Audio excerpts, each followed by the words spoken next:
I remember when doing the 2016 season recap for the New England Patriots, if I'm not mistaken, because so many of them kind of run together now. I talked about how so many things happened, so many things changed, and yet ultimately it doesn't matter. Guys get traded, guys get cut, guys get hurt, and it doesn't matter. As long as you got Bill Belichick and Tom Brady, things just keep rolling right along. And when you play in that soft-ass AFC East and what proved to be mostly a soft-ass AFC as a conference this year, it's not hard to see how the hits just keep on rolling for the New England Patriots. I mean, when you think about it, over the past couple of years, they've traded away Chandler Jones. They've traded away Jamie Collins. They trade for Coney Ely. He flops. They cut him. And it doesn't matter. Get rid of your best pass rusher, Chandler Jones. Doesn't matter. Your most athletic, biggest play linebacker, Jamie Collins. Doesn't matter. Waste time trading for Coney Ely to bring him in, and then he sucks for you, and then you get rid of him, and it doesn't matter. And right at the beginning of the season, Julian Edelman goes down, tears up his knees, out for the year. And it doesn't matter. Because you have traded a first-round pick for Brandon Cooks. Because you've got other fill-in white boys like Chris Hogan and Danny Amendola. It just doesn't matter. Then you get to the middle of the season, and inexplicably, all of a sudden, now's the time to finally trade Jimmy G. And when they do trade Garoppolo, it's to the 49ers, and they get just that second-round pick in return, which seemed really odd because of the timing of the trade. It also seemed odd in terms of the price that they got, which a few weeks later led to the release of that, Wickersham article in ESPN talking about the rift and the tension in the organization between Robert Kraft and Bill Belichick and Tom Brady. And all I will say about that is this. These guys have worked together for 18 years. It would be absolutely, totally, completely impossible for there not to be some type of tension or frustration with each other at this point in time, especially with the level of success that they have. Because it is only human nature, it is only guys' nature to ultimately want to be the big dog. They want to get the most credit for it. And you could argue that each of them have a stake to that claim. Brady being arguably the greatest quarterback of all time.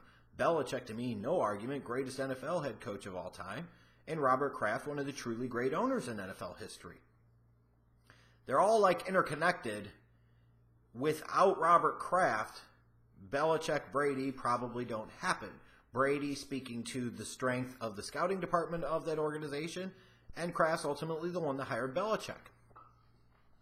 So, you can sit there and say, well, this or this. Well, it also doesn't happen without Robert Kraft, and I think that's important to point out. But it most certainly does not happen with Bill Belichick, and it doesn't happen with Tom Brady. It just doesn't. It's one of these things where you can't give one guy all the credit, but there's probably a situation where all three guys want to be the one that gets the most credit. Even if it's like a 34, 33, 33 type of split. Somebody wants the most credit. And furthermore, you're also reaching that awkward point where no matter what Tom Brady says, he cannot play forever. Bill Belichick is not going to want to coach forever, and Robert Kraft is not going to live forever. So you've gotten to that point now where you're at the end of the road, even though you haven't stopped at the end of the road. It's not a dead end yet, but you're getting there, and everybody knows it. So you want to hang on as long as you possibly can. And I can totally understand from Robert Kraft's standpoint, if true, and I believe it to be at least somewhat, that he feels like Tom Brady has earned the right to play as long as he wants in a Patriots uniform, and frankly, he has. You don't have 5 rings without Tom Brady. If he wants to ride out the string another 3 or 4 years to the point where he's mediocre, he frankly has deserved that honor. He has merited that honor. He's earned that honor. That's the price that you have to pay. And that's not necessarily a bad price. It's just, as long as Tom Brady wants to play in the NFL, it should be as a New England Patriot. Even if Belichick wants to look forward to the future and so forth, Belichick's not a young spring chicken anyways. How much longer is he going to actually coach? And with that said, why would you not want to ride out the string with the guy that you've already won 5 Super Bowl titles with? So to me, it does feel like with some of the trades, like trading a first rounder for Brandon Cooks. So fuck the future. We're going to win now, which makes sense. You got Brady Belichick at the tail end of this thing. That's what you should be in the mode for. Trading away Jacoby Brissett. It didn't matter. Even though this is a guy you had just spent a third-round pick on, so you traded away both of your backup quarterbacks. And that's where the Jimmy G trade was really weird. Because you had already traded Brissett away. Now you sit there and also trade away Jimmy G. So you've traded away both of your backups you had heading into the season. Just weird that a team would choose to do that. But it's one of those things, hey, you want me to do it? I'll send them to a decent place where I know we'll be taken care of, and I don't care what price we get back. There you go, up your ass, Kraft. Is the way it basically does come across. So for the Patriots fans that want to believe there's no tension there, or there's no heat there, there's no animus there, who you fucking with? Who you kidding? Who you crapping? There is. Because just some of these things you point to are just really strange, really weird, and really odd. But even as that story broke and all of this, it ultimately, guess what, didn't matter. The Patriots went 13-3. They won the AFC East again. They got a first-round bye again. They got home field advantage throughout the playoffs again. They made it to the AFC Championship game again. And even the first three quarters of that AFC Championship game at home against a young, upstart, hungry Jaguars team that looked like they had their number, it didn't matter. Because when it was nut-cutting time and shit came to get, the New England Patriots got getting. They scored their 2 touchdowns in the fourth quarter. They shut down the Jaguars. And they're headed to the Super Bowl again. And think about this. For this organization, this is technically the 10th time they've been in the Super Bowl, the 9th time during Robert Kraft's ownership, and the 8th time under the Brady-Belichick regime, or the Belichick-Brady regime, however you want to look at it. That's insane. In a sport where you have 53-man rosters, you have free agency, guys get hurt like they do, careers can end in an instant. See a guy like a Ryan Shazier as that possibility, a perfect evidence of that. To be in a position where you've been able to say that you went to 8 Super Bowls, 8 Super Bowls, in a little over a decade and a half, won 5 of them, and the first 2 that you lost were because of arguably the David Tyree helmet catch that was once in a lifetime and a once in a generation almost type of catch by Mario Manningham in the other Super Bowl. It's just insane that these guys got to this spot. Because again, it just seems like it doesn't matter. And as you watch the Patriots all year, to me, like, I was very big on the Steelers going to beat them. The Steelers can get there. They'll beat them. And all that shit didn't happen. Ding dong, I was wrong. But I always felt like this Patriots team this year could get got, in the words of R-Truth. They gon' get got. Didn't know when, didn't know where, but it felt like at some point in time, they were going to get got. And that's why I was on the record before the Super Bowl talking about the 5 reasons the Eagles were going to beat the Patriots in Super Bowl 52, and I was totally confident in it. Because it felt like that trust in the system, and the trust in the coach, and the trust in the Hall of Fame quarterback wasn't going to be enough this year. And ultimately in the Super Bowl, it finally mattered. All these other things we say it really doesn't matter. In the Super Bowl, it did. It was a hell of a game in terms of excitement level. I don't know if it was the best Super Bowl I've ever seen. I don't think it's close to that because there was absolutely no D. It was like a dyke bar.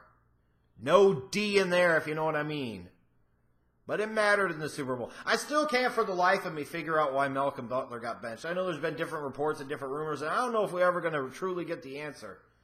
But you cannot tell me that from a strictly football standpoint that you were better off as a defense not playing Malcolm Butler when he was a former Super Bowl hero, former Pro Bowler, guy that started just about every game for you, saw the vast majority of your snaps on defense in 2017, to roll into the biggest game and clearly not have planned for it, clearly it was a last-minute decision, was completely and totally ridiculous. And maybe there was a part of this that Bill Belichick and Matt Patricia were taking the road of protecting the player, and maybe they're helping him out because maybe Malcolm Butler did something really, really stupid.